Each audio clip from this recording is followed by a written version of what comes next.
आज की क्लास में मैं आप लोगों को स्लाइम मोल्ड्स के बारे में पढ़ाऊंगी।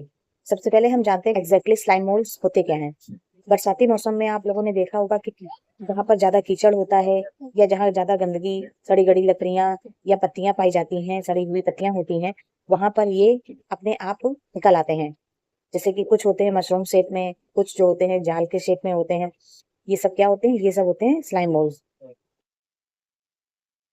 कीचड़ में निकलने वाले या गंदी सड़ी गली लकड़ियों पर निकलने वाले, सड़ी पत्तियों पर उगने वाले विभिन्न प्रकार के सांचों में जो ऑर्गेनिज्म बनते हैं, उन्हें हम क्या कहते हैं? उन्हें हम स्लाइम मोल्ड्स कहते हैं।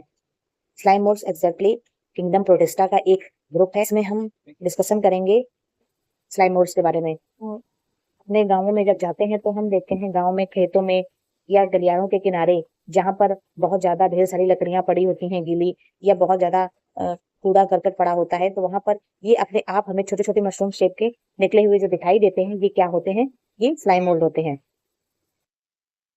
ये हम बचपन में हमारी धारणा होती थी कि जो है ये किसी डॉगी ने सुसु कर दी है तो उससे ये उगाए हैं। ये उस वजह से नहीं होते हैं, बल्कि एग्जैक्टली इनका जो रीजन है वो है नम जगहों पर उगते हैं। और ये ज्यादातर जो लकड़ियां सड़ गई होती हैं या गील बहुत दिनों तक गीली रहती हैं, उन जगहों पर ये अपने आप उगाते हैं। स्लाइम मोल्ड एक प्रकार के सैप्रोफाइट्स होते हैं, जिन्हें कि हम प्लाज्मोडियम भी कहते हैं। प्लाज्मोडियम क्या है? प्लाज्मोडियम इसकी मल्टी न्यूक्लियस स्टेज होती है। अब हम जानते हैं कि सैप्रोफाइट्स क्या होते हैं।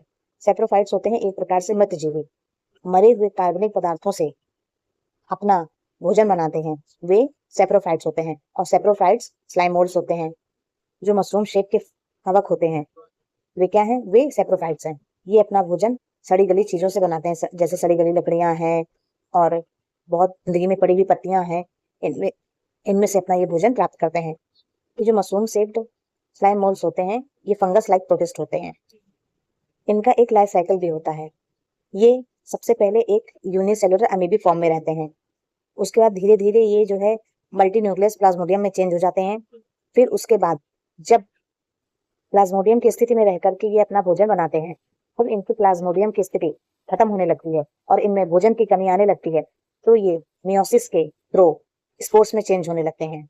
और वही स्पोर्स ज्यादा नमी की स्थिति में आने पर पुनः यूनिसेलुलर अमीबा फॉर्म में चेंज होने लगते हैं। इस प्रकार से इनका एक लाइफ साइकिल चलता रहता है। जो स्लाइम मोल्ड्स होते हैं, कुछ यूजफुल भी होते हैं और कुछ हार्मफुल भी होते हैं।